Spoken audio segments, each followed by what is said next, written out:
Alright, Filipino reaction. Okay, reaction video tayo mga kaibigan. Dito sa isang video ni Jojo de Guzman na talaga namang nagtitrending ngayon dito sa social media. Itong yung video. Okay. Na video niya. Okay. Ito, grabe naman ito. Nakakaiyak na depensa ng mga miyembro ni Pastor Quiboloy about ito sa kay Pastor Quiboloy. Okay. Ito na. Kung gusto niyo panood ang full na full, pumunta lang sa channel ni Jojo de Guzman na talaga namang idol ito ng masa. Okay? Napakinggan ko uli ang mensahe ni Pastor. Statement ni Pastor, hindi lang para sa lahat ng mga kingdom citizen, kundi para sa sambayanang Pilipino. Ang sakit pakinggan bilang isang Pilipino at bilang isang kingdom citizen. Ito mga kaibigan, ano ito? Loyalist ni Pastor Quiboloy ito. Okay, ibig sabihin ay member. Okay, inuulit ko, reaction video lang tayo. Okay, masok. Traidor ka, Marcos. Oo, wala. Hindi pa below the belt yung sinabi mo yung madam. Okay, continue lang ha. Ulit natin. Traidor ka, Marcos. Okay, yun. Okay, medyo below the belt. Bakit? Oo, wala na kaming galang sa'yo. Wala kang galang sa rights ng mga Pilipino. Wala kang galang kay Pastor. Wala rin kang karapatang galangin namin. Ibig sabihin, kayong mga membro ni Pastor Quiboloy ay hindi gumagalang kay PBBM or Pangulong Bongbong Marcos. Okay? Yan ang iyong opinion. Bahala ka. Pero ako mga kaibigan, ordinaryong mamamayan, ay gumagalang ako sa Pangulo ng Pilipinas. Okay? Kasi reaction video lang tayo. Okay, continue lang ha. Okay, continue lang. Kung meron mang pinaka masamang tao na nandito ngayon sa Pilipinas, ikaw yon. Ay naku, wag naman. Okay, medyo magre-react tayo dito ha mga kaibigan. Okay, wag naman.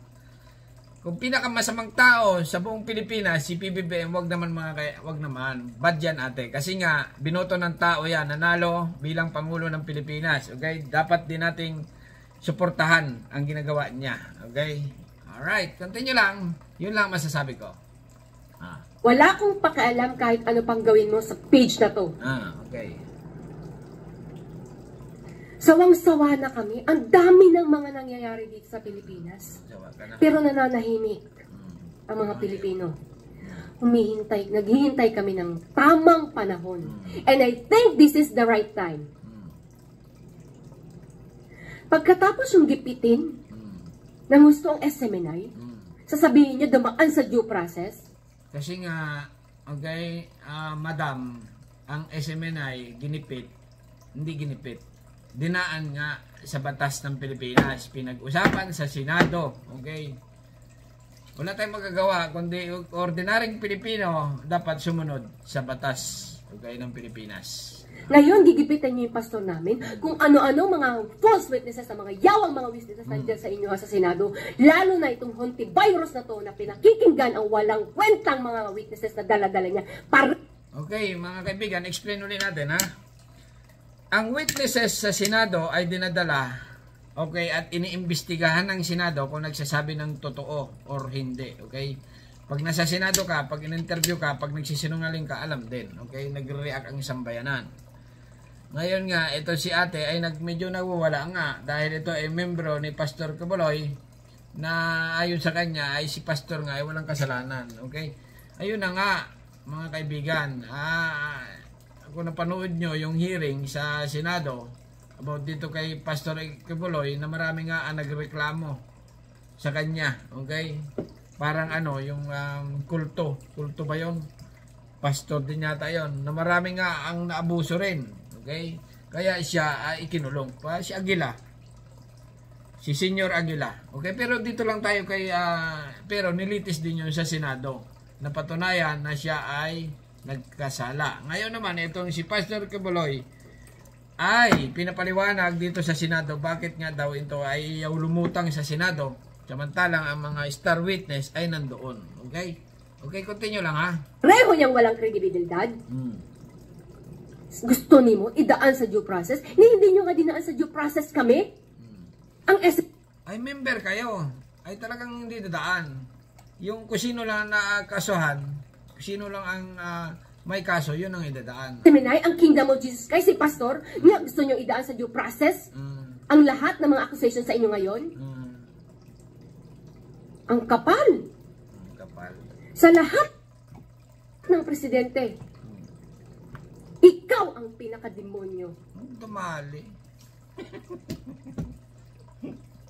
Yes, Marima. Okay, ito mga kaibigan, ulit ko, perious tayo. Perious tayo ngayon. O sige, ganyan ang iyong, yan ang inyong paliwanag. Okay, continue lang. Sorry wala na talaga kaming respeto sa'yo. Kayo lang, kami meron. Napaka-inosente ni Pastor. Kasalanan niya ba nagkaroon siya ng best friend na isang napakagaling na presidente? Bakit? Naiinggit ka kasi hindi mo kayang gawin kung anong ginawa ni Duterte. Hindi nyo kayang pantayan. Natatakot kayo. Bakit napunta na kay Pangulong Duterte? Ay, ang kaso niya ay rape nga. Si Sarah, kay Sarah? Bakit? Kasi kayang gawin ni Sarah kung anong nagawa ng tatay niya. Ibig sabihin, ganito. Okay, nagigets ko na. Okay, ibig sabihin, kaya nadadamay dito si Pastor Quiboloy dahil nga sumusuporta siya kay Pangulong X Duterte at Sara Duterte. Okay, Vice. Ayun ang pananaw mo. Okay, continue lang. Baka pwedeng sobra pa. Kaya ngayon, anong mga pinagagawa nyo? People's Initiative. Dahil ano? Dahil gahaman kayo sa kapangyarihan, gusto nyo magstay dyan sa power. Pues, hindi mangyayari yan. Chacha na. Okay, chacha na. Lalo na sa ginagawa nyo ngayon kay Pastor. Tapos gagawa nyo pa ngayon, nakipag-connivance pa mo kayo dito sa mga Amerikano. Para ano? Ito mga kaibigan, ang member ni Pastor Quiboloy. Milyon ito mga kaibigan. Milyon, iba-ibang bansa. Na talaga namang tama lang okay, na sila ay magsalita. Okay? Kasi hindi nila magawang malitis doon sa Amerika dahil wala silang makitang matibay na ebidensya. May kaso sa Amerika. Sige. Kaya ngayon, nakipag-connivance kayo sa inyo. Anong papakita nyo? Iyang mga witnesses ninyo, na isang witness nga dyan, nilitis na dito, i-deny Mangani dahil wala siyang klarong ebidensya. Dahil isa siyang bayaran at dahil isa siyang fake. Ganon. Tapos inanaon niyo si Pastor. Medyo may point din niya. Napaka-inosente ni Pastor. Wala siyang ibang gusto. Nako ay umiyak na, okay? Mga kaibigan, okay? Pag sa mga kaso casing, walang iyakan. Kasi nga, mababa ang luha ng Pinoy, okay? Continue lang salita. Kundi ang kabutihan ng tao. Tama, okay. Pero nilanyan niyo siya. Ayun na nga, madam, okay? Papaliwanag ko nga sa iyo, okay? I-react lang ulit. Wala tayong magagawa dyan kasi nga sa Senado, sa Senate hearing ay siya nga ang napapag-usapan. Okay? Tapos may star witness na inilabas na siya nga daw ay gumahasa ng 2 foreigner at may kaso pa sa Amerika na ganun nga, hinahatulan ng patong-patong na kaso. Okay? Ngayon ito, member ni Pastor Quiboloy ay sa tingin ko naman normal lang na magsalita. Okay? Kung gano'n ang paniniwala niya na si Pastor ay walang kasalanan. Okay? Continue lang Protect our rights. Kaya kaming dito sa kingdom. Pastor, sabihin mo lang saan, kailan tatayo at handa namin ialay ang buhay namin. Oh my God. Oh my gulay. Okay, madam, huwag naman ialay ang buhay. Okay? Pagkat si Pastor ay isang tao. Okay? Kung ialay mo ang iyong buhay, dapat kay Jesus Christ or sa iyong God. Okay? Ganon. Huwag naman. Nasa Bible yan.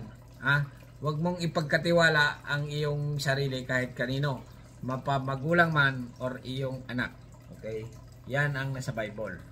Alam ng mga yan, kung kayo magbasa ng huwag kang magtiwala kahit kanino. Okay? Kundi sa iyong God lang. Kay Jesus Christ. Okay, kung kayo ay kuano, kay God nyo. Okay, kung Para mawala lang yung administrasyon na yan. Oh. Ay, hindi mawawala, binuto ng tao. Milyon-milyon ang bumuto. Wala na tayong magagawa. Okay?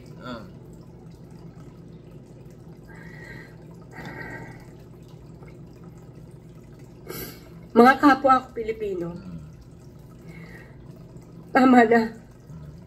Tama na ang kademonyuhan ng administrasyon na to. Okay, alright.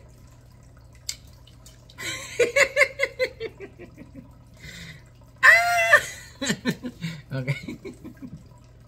Nakakaiyak naman itong mga banat nitong babae na ito. Okay.